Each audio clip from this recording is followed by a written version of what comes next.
各位观众朋友，大家好，欢迎收看1月31日 AM 新闻，我是嘉豪。要发生什么大事代，头先就来报您知。行政院长陈建仁今日正式交接上任，伊表示这份职务是伊人生最后一个政务人员公职，会尽全力来做。对2月7日开始，这中国入境的游客唔免做水暖体检啊。另外，翠暗第2阶段要来放令，这礼拜会公布细节。总统蔡英文昨有加一给总统当选人帕维尔讲电话15分钟，帕维尔表示，期待未来会当甲蔡总统见着面。拄上任的行政院长陈建仁今日正式交接上任，伊表示讲，这份职务是伊人生最后一个政务人员公职，会尽全力来做。这拄上任的陈建仁，大家也来想讲，这个拄落任的这个苏贞昌日后要去倒位呢？苏贞昌表示讲，无要退休，服务是伊的职业，国家若准有需要，就算伊一份。我想，一向从容优雅的大人哥。你的苦日子要开始喽！行政院新妇雷国31交接，苏贞昌正式交予陈建仁，副总统赖清德担任监交人。各界关注苏贞昌的后一步，伊强调无要退休，卸任了后有真多代志要做，也会当做查某囝的司机。我想要说，我力量虽小，但国家如有需要，都剩我一分啦。今天苏院长功成身退，完成阶段性的任务，我要向苏院长说声感谢，也要说一声辛苦你了。陈建仁表示，4年前担任监交人轻松真济，即马爱承担重任。引用圣经中所讲的，需要做众人的仆人。伊表示，虽然大家信仰无同，也毋过服务人民事关共同信仰。那行政院长也是伊最后一个政务公职。这个职务将是我人生最后一个政务人员公职。接下这个重担，我只有一个信念，就是全力以赴，没有悬念。新瑞国迄团体相片，陈建仁就任院长，约定第一份公文都是精灵摆放路径112至115公约计划，要达成全球永续的重要目标。那将关内政部的林佑昌也宣布败选者联名的公法。没有呢，因为我又没有选举，而且我们在基隆市还把议长赢回来，好，所以我觉得这个不管是这个外界好，或者是有人刻意去贴标签啊，什么称号，我觉得基本上不是很重要。林佑昌伫面册公告，民进党这摆败选的主要原因，认为3年疫情和贫富差距变大，情绪的累积，和所有的补办拢放大，这是上重要的政经加社会因素。呼吁袂当互受灾的中小企业主，家己面对问题嘅困境。记者综合报道。行政院长陈建仁一上任了后，需要来面对这发现金的进度，也有论文抄袭争议，有填高端疫苗问题。陈建仁上任了后，下晡随去拜会立法院长杨锡坤。若讲到这发现金的时间，陈建仁表示有经过推算，上紧应该伫咧4月，也呼吁调野党团赶紧获特别条例通过。另外，他也是一直咧拍论文抄袭争议，陈建仁强调无抄袭的问题。行政院陈建仁、副院长陈文灿31上任，随前往拜会立法院长游锡坤。各界所关心的全民发6000块发放的时间，陈建仁讲上紧4月中。审查的时间大概到2月17号才能够开始来做投票讨论。通过以后呢，如果还要3天的时间由总统来公告，接下来由行政院来提出预算案，然后再审查的话，最快的时间要到4月份。陈建仁一定找伊拜会立法院调野党团，希望各党团会当体谅民意，和特别条例、特别预算赶紧通过。只是陈建仁伫咧上任，较早填高端的记录，也甲个人论文，和立委王芳美质疑抄袭的部分，伫立法院安怎过招，也互人关心。陈建仁面对这样的一个过去抄袭的问题，他只承认过他是抄录不当，但是他现在贵为行政院长，应该对外界说清楚、讲明白。这确实是一个抄录疏失的论文，而且后来也被这一个期刊的审查者同意能够刊登所以这没有所谓的抄袭的问题。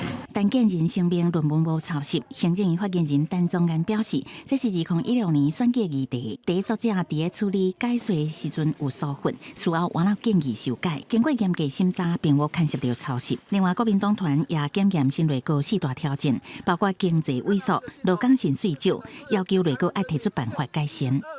政府假设故意拖延，不拿出解决方案，所谓温暖坚韧内阁口号，如何口号？38个部长级的人的职位里面有29个其实是留任的，新任只有9个，所以这个是标准的新瓶加旧酒了。那是陈建仁担任阁揆的头一场，是伫立法院普发现金特别条例加预算案以外，也有总咨询。在野党已经准备要考验陈建仁对政策熟悉程度。记者综合报道。继续来关心国内疫情消息。国内伫今仔日增加32023个本土病例，比顶礼拜二呢是增加100多。指挥官王必胜表示，因为过年期间较慢通报，这数字才会向增加，病例部分会继续来观察。另外，对2月初7开始呢，对中国入境的旅客伫机场或者是港口，拢唔免做这嘴内 PCR 检验咯。不过，也是无开放中国游客来台湾观光。来讲到咱室内挂嘴暗这第2阶段，今日来放令，按算这礼拜会公布细节，也会继续观察这病例情形。行政院陈建仁上任了后，头一站到疫情指挥中心视察，包含疫情指挥中心指挥官王必胜等人拢来迎接。中央流行疫情指挥中心来检讨2件事情，一个就是入境检疫措施，以及呢室内口罩规定是不是应该做调整。无定着因应新国会上任，疫情指挥中心罕见的礼拜二临时召开记者会，对外说明新的边境措施。为2月初7开始，为中国入境来台湾的旅客伫机场港口取消嘴内 PCR 检验，为中国出发经由港澳转机入境的旅客，唔免搁摕 PCR 也是快筛检验结果。不过维持无开放中国观光客来台湾的政策。但是入境旅客要出国，除迄有镜头才爱快筛。不过国内疫情已经连2天加1倍成长，31国内本土新增加32023例，比顶礼拜二加17350例。境外移入加死亡个案也增加，外界烦恼国内疫情是不是搁创下新高纪录？这个反弹是一定会有，那这个反弹它到底这一波会有多大多长？那时间有多长？这个都是我们在观察重点。不过我们自己的评估是，它时间应该不会太长，高点应该也不会太高了。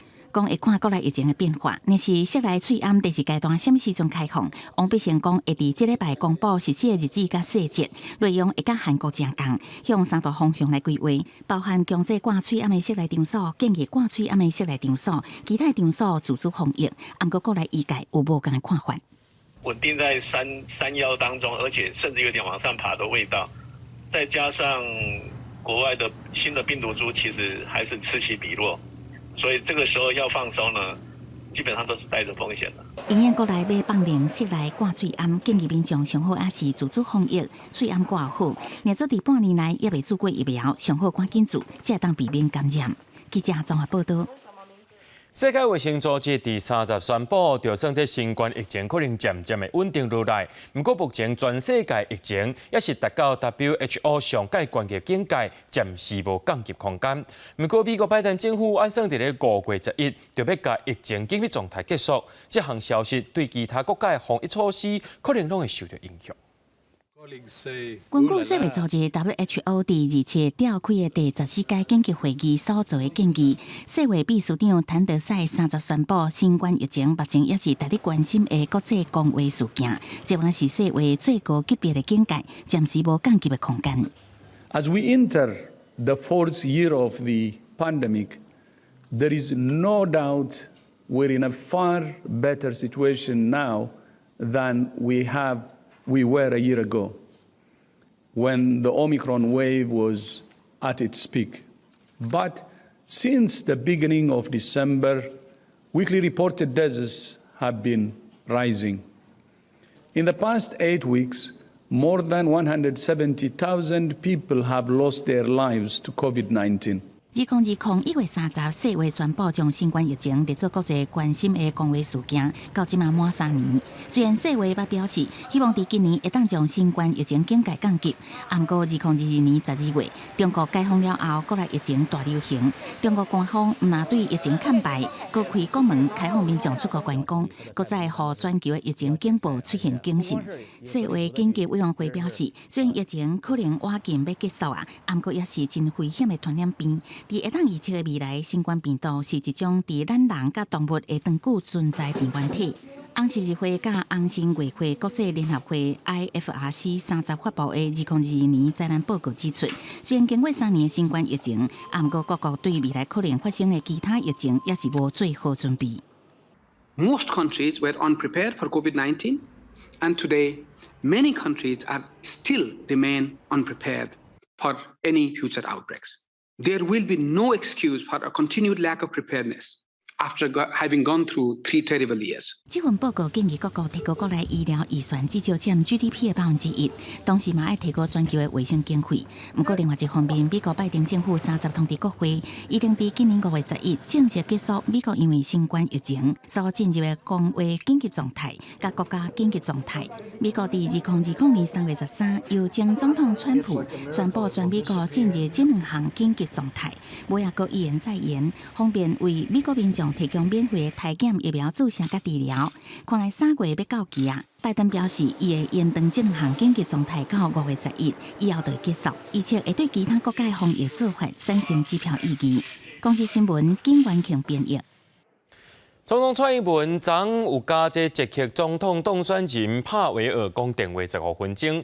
帕维尔搁伫咧推特表示，双方同意加强两国关系，而且期待未来会当甲蔡总统见着面。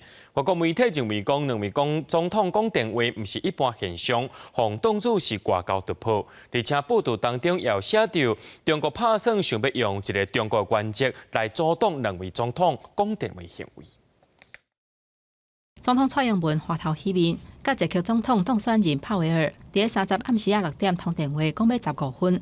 蔡英文是帕维尔头一批通电话对象，伊强调讲台湾是会当信任的同伴，支持台湾莫受威权主义的威胁，嘛讲希望未来会当甲蔡总统见面，能够深化台湾跟捷克伙伴关系的作为我相信外交部都会全力以赴来努力。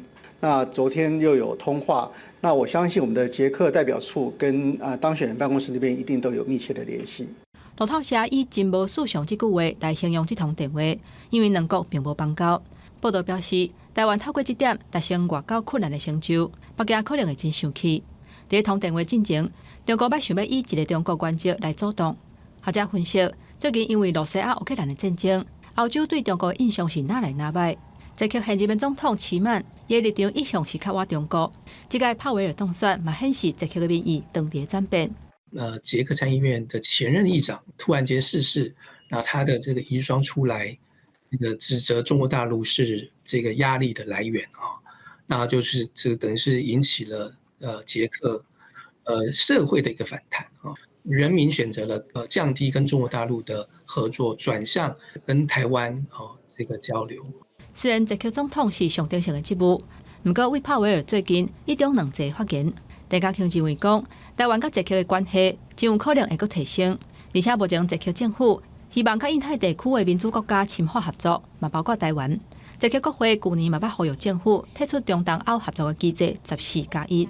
帕维尔上任了后，有可能会提出重新调整甲中国的关系。记者综合报道。面对中国威胁，日本产经新闻报道，假使这个中国入侵台湾，日本打算讲要疏开附近5个外岛的居民，按算3月要开始演练。另外，法国和澳洲发表自家联合声明，强调台海和平稳定的重要性，呼吁就要和平解决两岸问题。面对中国武力威胁台湾，日本党内人烦恼台湾有代志。根据日本产经新闻报道，日本政府规划若讲中国侵略台湾，与那国町、竹富町、九湾区、多良间村甲永高岛区5个离岛，为了避免互政府扫掉，拢会撤离避难，预计3月都会实施演练。日本呢，近年来一直在做一个冲绳诸岛的一个军事部署那这样子，而且呢，也有定了这个撤离计划呢。那显而易见的，美日呢，它对台海这个部分的一个介入已经是铁了心，而且是势在必行。这个中国呢，自然要武统台湾的时候，它必须也会去针对这个冲绳诸岛去做一个攻击以做到这个一个反介入跟一个区域拒止。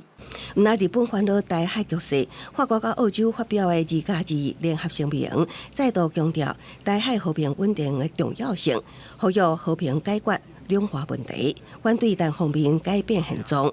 声明中也支持台湾参与国际组织。国甲台湾深化关系力度比2年前的声明更加强烈。面对强军继续威胁台湾，美国国务卿布林肯2月被访问北京，可能对中国表达关切台湾议题。台湾问题是中国核心利益中的核心，是中美关系的政治基础，是中美关系第一条不可逾越的红线。美方任何时候都不要试图突破这条红线。中国外交部强调，台湾是袂当超过红线。那布林肯有计甲新上任的中国外交部长真光会谈，这是继4年了后，再度有美国国务卿访问中国。记者综合报道。常常听人讲食酒唔通驶车，为什么先讲就讲袂听呢？伫新北市十指有一个查甫人食酒驶车，而且驶车佫驶颠倒向，弄死一个69岁妇人人。根据统计，这双北一个月就掠超过700件食酒驶车或者是骑奥拓牌案件，也要来提醒民众，唔通认为讲这食酒无啥，这食酒驶车唔若害到家己，佫会害到别人。穿红衫的妇人人赶甲大包细包，伊咧看有车来无，才当要过车路的时阵，去互一台车直接甲弄掉。真侪警消微调的，这个妇人人去互车弄一个喷杯几落公尺远，倒伫咧涂骹，已经无喘气。紧急甲送医了后，要是救袂回来。第一时间我是带小孩子坐车子啊，小孩子有听到嘣一声很大声啊，附近的人还是怎样，有听到人在哭的声音，我就跑过去看啊，知道是认识的。肇事的轿车烟瘾挂拢冒气，还佫有弄到的分热。这件死亡的车祸就发生伫个新北市十指食平路一段。69岁姓苏的妇人人，30日暗时7点外才打出门尔。要过马路的时阵，去互55岁姓罗的查甫人，伊驶车食线甲弄起哩。警方到现场了后，发现讲，这个驶车的人，伊酒测的每公升有0.57毫克。他这边有时候扫地啊，他也在做志工啊，很热心啊，很好啊。在我们这边都很好啊。妇人人死亡的消息，互附近的厝边啊感觉真唔甘。这个代志发生的时阵，因的家属甚至搁伫边啊，事后无愿意加回应啥。因来警方调查，肇事的驾驶伊是初犯，不过啉酒还搁来驶车，除了讲涉嫌公共危险罪，还搁触犯着过失致死罪嫌。不是个警察掠啉酒驶车，台北市到今年统计到1月29。都拢总有278件，新北市到30嘛有430件。警方一直咧讲，啉酒唔通驶车，咱嘛唔通这耳听迄耳过。记者综合报道。咱台湾进前互外国媒体形容讲，这交通袂输是过路人的地角。即马网络有影片翕到讲，这台北市交通警察骑警用奥拓牌，说是无要让这过路人。警方今日出面来配合，强调因无违规。不过这过路人发生交通事故，逐年拢有上万人死伤。即马交通部也要来修法咯，讲这轿车奥拓牌若准无要让过路人，罚金上悬会当罚到3000元。老大人慢慢行向路口，汽机车陆续通过，就连警用重机来也无停落来，甲老妇人人相闪身过。交通警察向控诉违法，所属分队31作出澄清。该妇女站立于人行道原石上，尚未进入行人穿越道。本分局远警的驾车行为没有构成举发要件，本分局将加强教育所属远警。代志发生伫台北市大安，警方解释，当天执勤有开警示灯，行人骑自行车道无违规的问题，也毋过机车无固定行程，直接守得过，有人反向骑车到路口也是直直浪，行程甚至还要让汽车了后才会当行。佮看这个景象，分离人伫过大路的时，差一点互货车弄着，还佮跋倒受伤，也被互日本网友破网引起讨论。过来连续发生，汽机车无停让行程，即马交通部有告修法甲罚款。提高汽机车行经行人穿越道如果不暂停让行人通过的一个启罚的金额能够让汽机车驾驶人行经行人穿越道的时候都能够来养成暂停让行人通过的这个习惯。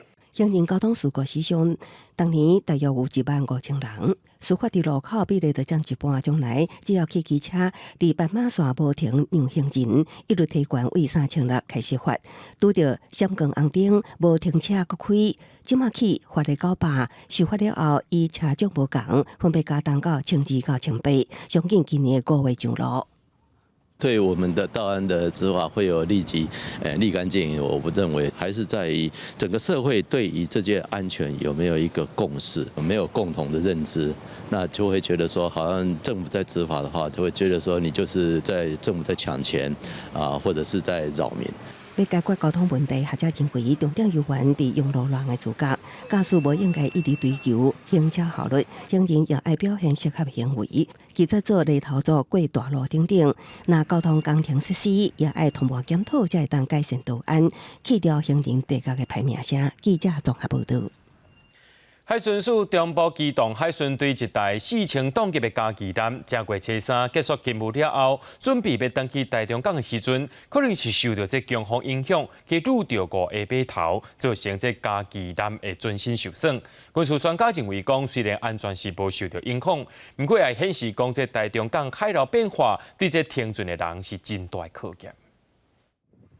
工人坐升降机将船体受损的所在修正，也毋过也是会当看出受损的状况。停靠伫台中港的海巡嘉义艦，船体正后前有明显的毛落去，因为弄到附近的5下码头，目前停伫4、4码头修复中。这只嘉义艦是海巡署4000吨级的大型巡防艦，船顶配备火箭机炮之外，也阁会当搭载乌鹰直升机。24正月初3结束巡防任务了后，伫台中港内准备挖头停靠的时阵，因为东北季风一日阵风达到11级，船身往南漂移，弄到台电乘坐的5下码头。由拖船协助下，唯因海象恶劣、风势过于强劲，仍导致船体局部擦撞台中港5A 码头，经舰上同仁初步勘查，人船均安。虽然无造成人员受伤，也毋过煞造成5下码头受损。台电也向海巡署中部海巡队要求赔偿。军事专家表示，调查大加上强大的东北季风，甲洋流的影响，拢增加船只停靠的无确定性。朔月跟望月的时候，它潮差会达到最大，也就是满潮的时候是5.08公尺，那低潮的时候将近是只有就是0.8多公尺，那来回相差了4.3公尺左右。苏志芬表示，台中港的先天条件相对严重，当拄到退劳进港，还是东北季风进港，船只停靠的难度会增加。建议应该增设码头缓冲地，加增加拖船的配置，才会当减少意外发生。记者综合报道。进前定定听人伫咧讲，这政治就要还政治，体育就要还体育。事实上，敢真正这么单纯咧？这罗西亚拍乌克兰战争，即摆也拖到巴黎奥运去啊！国际奥委会有想要，和这个罗西亚甲白俄罗斯的运动员用中立的身份来参加2024年的巴黎奥运，也就是讲，因是用个人身份去比赛，唔是国家代表队。不过，这款的想法却引起乌克兰强烈反弹，因也谴责国际奥委会若准真正安尼生做，因等于是帮助战争凶手，无摆渡要来抵制巴黎奥运。2024年，法国就要举办巴黎奥运，相关的场馆当地的建设甲布置。不过，这一届奥运，北面会有较高的政治色彩，因为国际奥委会 IOC 表示，因考虑和罗西亚甲白俄罗斯的选手以中立运动员的身份来参加。乌克兰这边虽提出强烈的反弹，恰恰讲要抵制巴黎奥运。As we prepare for the Paris Olympics, we must be sure that Russia will not be able to use it or any other international sports event to promote aggression or its state chauvinism. 乌克兰总统泽伦斯基表示，战争并无中立的讲法。总统府顾问波多利亚科普文批评国际奥委会是致使战争、谋杀、甲破坏力量。质疑奥委会替罗西亚提供一个平台，让因通好宣扬种族灭绝，而且鼓励因继续杀人。因若罗西亚这边受到这款的批评，嘛无咧输人起来甲呛。I would like to underline once again that any attempts to squeeze Moscow out of international sports are doomed to fail. 乌克兰甲罗西亚的战火拖到别个奥运，这嘛互主办国法国是真为难。I think it's an important moment for athletes and that they shouldn't be deprived from taking part in competitions. But, like many in the sports world, I think athletes should not compete under the Russian or Belarusian flags. 国际奥委会8日表示，乌克兰强烈的言论已经构成诽谤，无法度成做建设性讨论的基础。公司新闻张惠敏编译。在观众朋友来看，天文基警去年发现一粒绿色的彗星 GTF 2月7日上界接近地球啊！这顶一回接近地球的时阵是伫咧5万年前，那阵天气好，用吊镜就当看到。另外，伫咧夏威夷天文台有翕到蓝色的加利亚。另外，这个彗星的外表也浮现一个亲像铁地形的地面结构。夏威夷毛纳基亚山天文台千里镜18翕到一个蓝色光粒阵射中心点，以顺时针的方向快速转射，射几落年了后渐渐暗去，中心的光点嘛消失。以一般的时间所翕的看到是一个光点快速移动，随后出现清楚的光粒阵，射几年了后就消失。规个过程差不多15分。天文专家研判，甲特斯拉总裁马斯克所创立 SpaceX 所发射卫星有关，因为亲像这种短射的光粒阵，去年6月嘛捌伫纽西兰出现。SpaceX 的猎鹰9号火箭18位福州卡纳维尔角发射成功了无偌久，毛纳基亚山天文台就翕到光粒阵。SpaceX.com 太空网站整理天文专家的讲法，光粒阵出现的原因是火箭延刃喷出的气体压力比大气较悬，日头照到这气体就会出现光粒阵。一粒叫做 ZTF 的绿色扫帚星伫要飞过天顶，伊定2月7日上挖近地球，差不多离4250万公里。ZTF 顶一届飞过地球是5万年前，会当看到伊是一支一回难得的经历。ZTF 是2022年由美国加州巴洛马天文台发现的，伊的微缩光成分有碳基分子，互日头照到了后变做绿色的，这也就是绿色扫帚星号名的原因。21世纪的火星探测陆续传出重大成果，最近新发现，互人感觉真深刻。这篇翕火星高解析影像的亚利桑那大学25分享一张火星相片，看那亲像太极熊的面，圆形的面是地层壁框形成的，差不多2000公尺宽。目睭的部分有2个大孔，頷的片甲喙是壁框的地层构造。有网友啦话讲，若做个加圆啊，更较像頷的款。公司新闻张淑芬编译。伫咧澳洲有一个装甲遐尼大的一个盒仔，内面有装放射性物质铯。说伫咧这矿场要运送到存放地点的时阵呢，无细力对这个拖拉库顶头落落去，官方已经伫咧吹，毋过到达还未吹到，袂出是大海bomb将共款。卫生官员也已经有警告，若准去摸到这个盒仔，可能因为这辐射造成身体伤害，上无爱离5公尺远。就伫咧2趟西澳沙漠1400公里长的公路沿路咧找，同款无进展的情况下，澳洲下国矿业集团力图正式来替这粒威胁有放射性物质铯137的壳仔来公开回释咧。We recognize this is clearly very concerning and are sorry for the alarm it has caused in the Western Australian community. 这个消防部门的发言人表示讲，目前咧超吹会优先考虑到人口较密集的所在，有可能就要开几落礼拜。当局警告讲，假使若看到这粒壳仔，上介少就要离伊5公尺。Emits around 2 millisieverts per hour of radiation. It's around receiving 10 X-rays in an hour. If you have contact or have it close to you, you could either end up with skin damage, including skin burns, over a period of time. Our concern is that somebody will pick it up, not knowing what it is, think, oh, this is something interesting, and keep it, put it in their room, keep it in the car, give it to somebody else. 这个比咱人指甲要搁较细。宽6米，悬8米的银壳啊，是对西澳洲纽曼装箱上车，甲送到碧斯郊区的马拉加。这真有可能是因为规路坎坷一直害，地书装箱受损冷去。这个银壳啊，才会落去。虽然讲车伫12来出发，不过一直到25才通报讲这个壳啊无去。专家认为讲，考虑到路线的长度，还有这个壳啊实在是伤过头细，要找到伊，就敢若亲像大海咧呼尖。公司新闻黄运玲编译。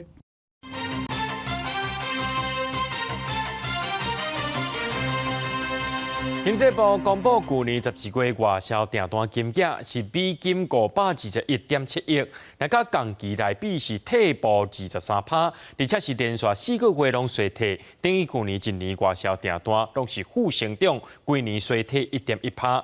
另外，台经院也调降今年经济成长率，预测是2.58%。这 GDP 若想要保三，恐惊就要正拼。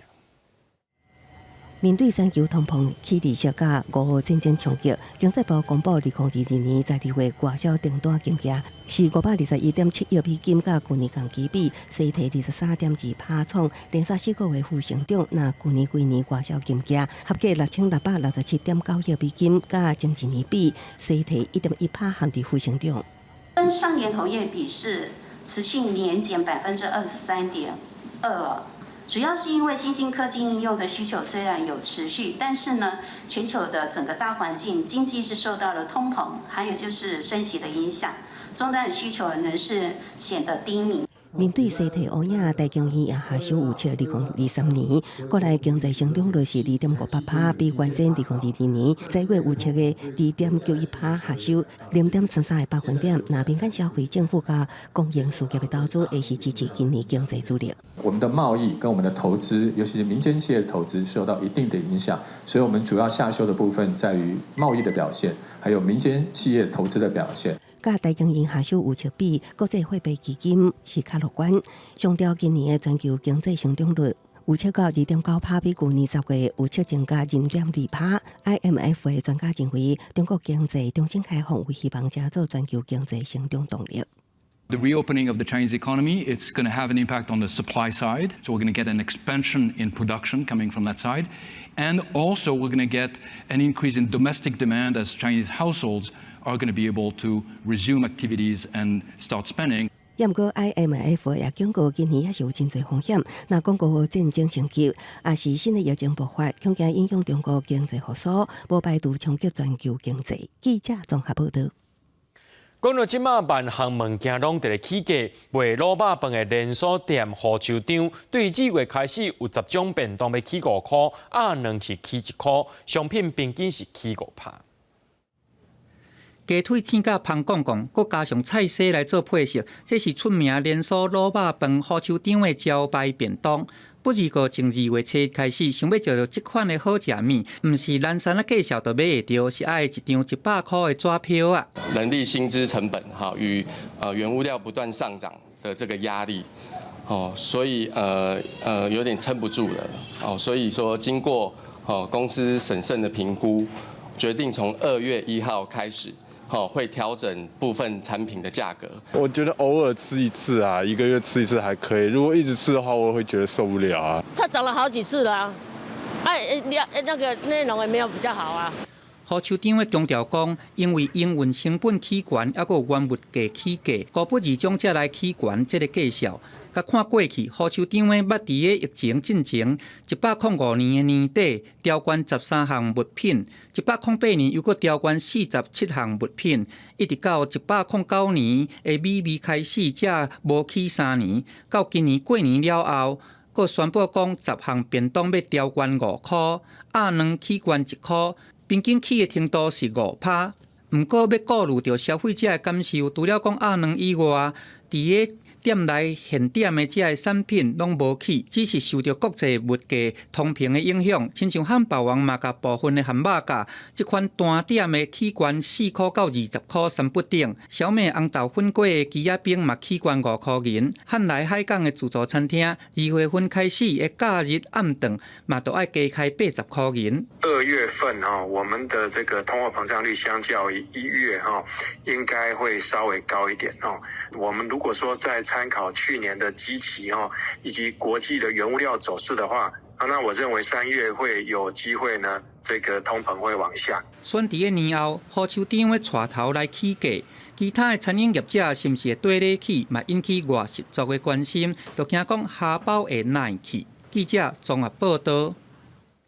台湾同性婚姻伫咧2019年合法化，敢若限定双方拢是台湾人，或者是对方的国家要承认同性婚姻才会当结婚。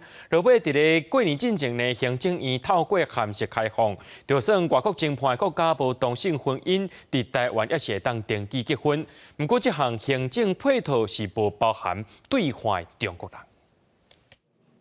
满面欢喜甲结婚证书展出来，这对台湾甲马来西亚的同性伴侣思想加小心，交往9冬，总算会使伫台湾登记结婚。另外一对台马同性伴侣 Hank 加 Jonathan 交往6年，也伫同一天登记。通过之际，我们既是开心，其实又是无奈。因为我们是跨国伴侣，所以我们没有办法结婚。不管是跑行政的诉愿，或者是甚至要走到诉讼，主要我们想要做的其实是让社会大众、是让司法机构、让行政体系看到我们是活生生的人，而不是只是被748专法排除在外的一组数据。2019年同性婚姻开放，但是跨国同性婚姻所有限制规定，双方国家拢爱承认同性婚姻才会使。落尾伫新政之前，行政院总算透过函式解决这个问题。这两对有情人也甲去年的行政诉讼撤回，伫信义户政事务所登记结婚。也因此，我们专法上路的第一时间就代理了4对的跨国同志伴侣打诉愿诉讼，都是胜诉的。但是目前也有18个国家的同性婚姻要经过面谈定书，行政配套也在规划。也有台湾跟中国的同性婚姻，目前也是无开放。其中一个理由是国安，另外一个理由是认为说会跟这个既有的异性的两岸婚姻的这个程序比起来，怕会有不公平。潘立明表示，即阵有100多对台湾、中国同性伴侣等咧等待登记结婚，伫跨国伴侣当中占比上悬，因呼吁新的来国赶紧提出解决的方法。记者郭文条随台北报道。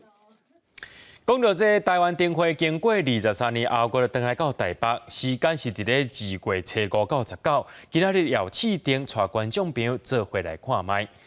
讲到这届灯会，除了金趴要在地文化，要和台北101合作推出5分钟的光雕秀。市政府也呼吁大家上好是坐捷运来看花灯，安尼伫咧花灯看的品质比较会较好。今年台中灯会按算对2月初4到2月12，要伫咧台中的中央公园举办。市政府表示讲，有6个主题灯区超过30%大型花灯要互民众欣赏。不过这拜6就要开幕啊，现场还佫伫施工，有影是乱糟糟，停车标示也拢无清楚，民众感觉真困扰。趁着天气有较烧热，未少民众来到台中的中央公园，想要来看卖头一摆伫遮举办的中台湾灯会。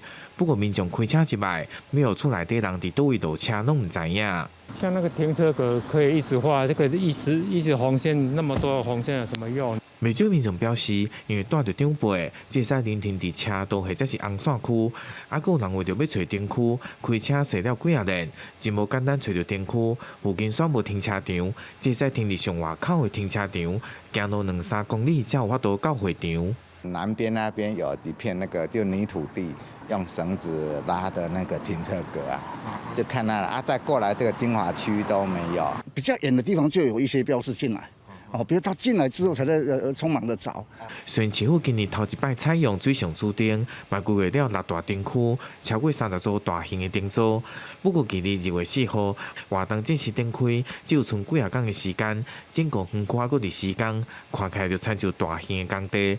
而停车标示甲动线不明等问题，嘛有附近的居民真烦恼。几啊天的灯会活动，交通可能大拍架。北侧、南侧。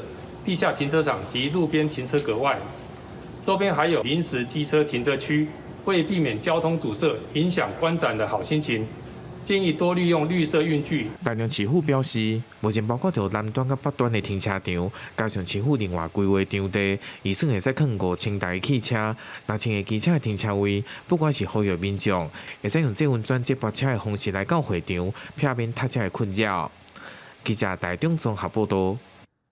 这个礼拜就是上元元宵，这新竹北部伫咧正过15即天，拢会举办游光火活动，人人举一支竹竿仔做的火把，来到附近的秀峦山，一个接一个远远看过去，就亲像一杯好灵同款。这代表讲要甲这好灵接转来因北部。济民众摆规列手举竹竿仔做的火把，一个甲火过后一个，大家做伙行去秀峦山。规日的火把，甲北部的街仔路点甲光光光。第一次感觉是非常有意思的，然后感觉大家都对这个活动很热忱，就觉得很特别，然后在别的地方没办法体验到的感觉。相传第195年的北部事件，日本殖民政府为了削弱在地人的反抗力量，在当地开一条新的路，要来斩断北部的龙马。经过地理线开破。当地人发起野火把接龙的行动，代表将火龙接转来北部，发展成后来逐年正月15日游港火活动。所有的各村的这个乡亲往持着游港火到我们慈天宫来集结，然后在点完火的仪式之后，那我们再往我们北部老街的巷弄以及我们秀峦山去做夜游，用这个游港火火龙的一个概念把这个龙脉给它接回去。今年的游港火节目，现场除了有趣味的活动，阁有好看的表演。目前报名人数已经超过3000人，要来做伙体验在地传统风俗。记者刘君和新竹报道。正月15，真侪拢精彩活动，伫云林马鸣山的5年千岁食饭堂活动已经停办2年了。今年元宵要来恢复办理，预估会吸引10万人来参加。这届是轮到当时的东安村来准备，因也讲要或者信徒是食甲欢喜。马鸣山5年千岁元宵平安绕境食饭堂活动已经有超过100年历史，有594针头信众，共请5年千岁绕境祈安。每年轮流提供饭搭，要有参与绕境的信众和民众食平安。活动定吸引数万人来参加，但2年前因为疫情停办，今年将恢复来举行。期待即摆疫情较缓和所以大家拢希望讲会当按顺利来举办啦。迄是平安餐，5年千岁希望食平安餐。文管局文管处表示，马鸣山食饭堂活动和新北市偏溪天顶大量盐水风炮。并列为台湾元宵节3大民俗庙会活动，食饭堂第103年，也正是第6月云林无形文化资产。今年后半拄上假日，预估会吸引更侪信众参与。面临这新冠肺炎的这疫情呢咱5年千岁同款要透过这个元宵节，同款祈安绕境，互咱乡亲时代赶紧恢复正常的生活啦。唔嘛，干那游饭啦咱即马食饭堂有真济有个传迄个肉包，有个也有迄个烘猪，嘛有羊肉，有足济啦今年和去年因为疫情关系，食饭堂停办。今年轮值的陈市乡大安村就表示，大安村有850多户，1个月前就开始筹备活动。元宵当天将会准备油饭、炒面和羊肉汤等美食，要来邀请各地信众前来食平安餐。记者为你报道。荷兰叫做上界水的菜市仔的台南新化果菜批发市场，去年9月开始试营运了后，真侪人去遐行搭。不过，有一个建筑师伫旧历过年进前去参观时阵，发现这主建筑物边仔有大饼仔，另外一边也有太阳能光电棒的铁架仔。即比讲，安尼新的设计会破坏本地建筑物的美感。台南农产运销公司回应讲，这公司营运好歹爱家己负担，为着要增加营收，才会伫咧停车场规划设置太阳能光电。听后3月验收了后，会请厂商甲这外观做一个调整。1月31这一天，果菜市场休市，也是有袂少游客。这是人讲全国上界水的菜市仔，也就是台南新化果菜市场。最近去有一个建筑师试验机发现讲，建筑物的入口处有搭白色的饼仔。停车场有安太阳能光电棒，另外一边的停车场嘛当地施工，这个原本设计的美感已经互破坏。嘛认为讲，就算政府要推广绿能，嘛应该考虑美观，毋是互光电棒世界影响城市的景观。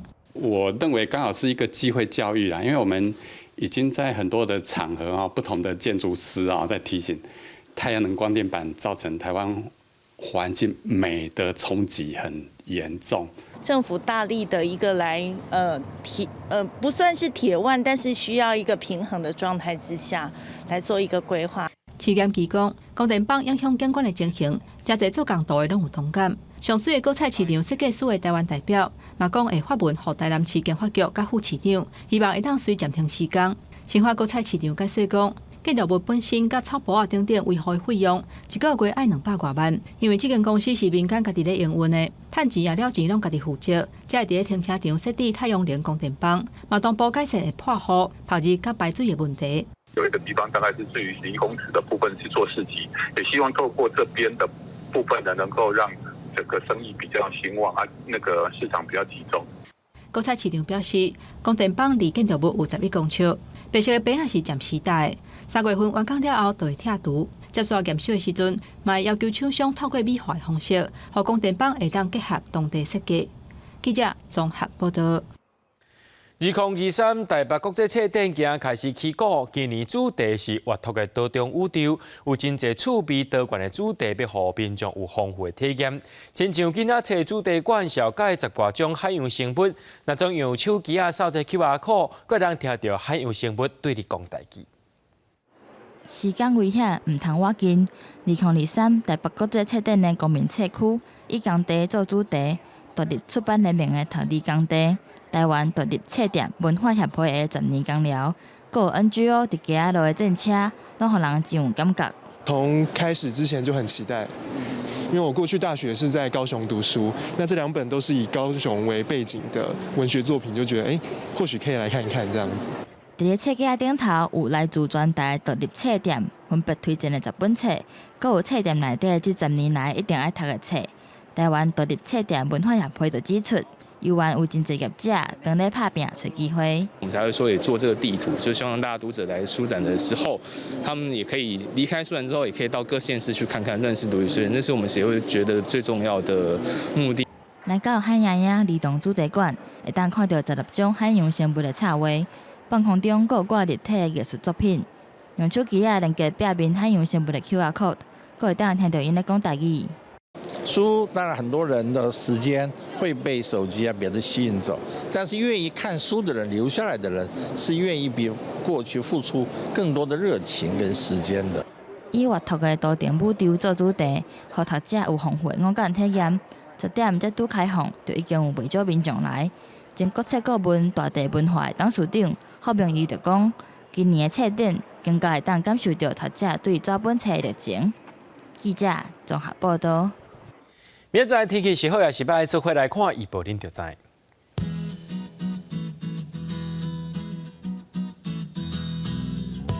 基隆到新竹对11度到24度，苗栗到云林对11度到27度，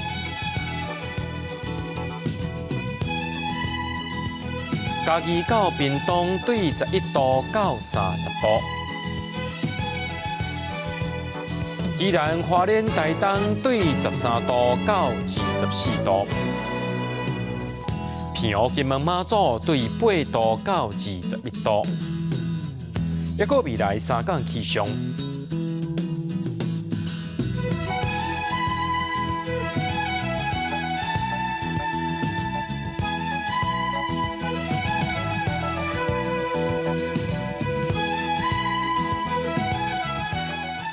感谢各位观众朋友收看今日AM新闻，我是嘉豪，明仔暗时7点咱再相会。